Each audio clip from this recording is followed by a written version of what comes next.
আজ আমরা একটি মারাত্মক নার্ভের অসুখ পার্কিনসন ডিজিজ এই নিয়ে আলোচনা করব। এই পার্কিনসন ডিজিজ এই অসুখটির লক্ষণগুলো কি দেখা যায়? প্রথমে এই চোয়ালের কম্পন হয়, হাতের আঙুলগুলো কম্পন হবে, পেশেন্ট উঠে দাঁড়াতে পারবে না, উঠে দাঁড়ালে পাগুলো কেঁপে কেঁপে উঠবে। এই লক্ষণগুলো এত সমস্যা হয়ে যায়, মানুষের স্বাভাবিক চলাফেরা কাজকর্ম সবই বিনষ্ট হয়ে যায়। এই অসুখটা কেন হয় এটা এবার আমরা জেনে নিই। আমাদের মস্তিষ্কে দু ধরনের হরমোন ক্ষরণ হয়। এক নম্বর হচ্ছে ডোপামিন আর দুই নম্বর হচ্ছে সেরোটোনিন। এই দু ধরনের হরমোনের স্বাভাবিক ক্ষরণ থাকলে মানুষের মস্তিষ্কের ক্রিয়াকলাপ এবং নার্ভের সব কিছু স্বাভাবিক বজায় থাকে।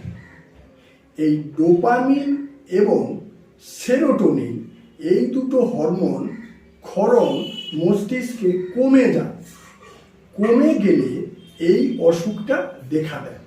আর এটা সাধারণত এজেড পার্সনদের হয়, ঠিক 60 আফটার 65 এই এজের পেশেন্টদের হয়ে থাকে। যাদের সঙ্গে কথা বলার কেউ লোক থাকে না, বয়স্ক মানুষ বাড়িতে একা বসে থাকে, কেউ কথা বলার লোক নেই, তার মানসিক ডিপ্রেশন হয়ে যায়। আবার কেউ অর্থনৈতিকভাবে মারাত্মক ক্ষতিগ্রস্ত হয়ে গেলে নার্ভের উপরে চাপ পড়ে এই অসুখটা দেখা দেয়। আর এই অসুখটা হলে কি হবে? ট্রেমলিং হবে, মানে কম্পন, এবং ডিমেনশিয়া কথাটার অর্থ কি? ভুলে যাওয়া। পেশেন্ট সব কিছু ভুলে যাচ্ছে। আরেকটা কি দেখা দেয়? প্যারালাইসিস, মানে পক্ষাঘাত। মানুষ পঙ্গু হয়ে বিছানা শয্যা হয়ে যায়।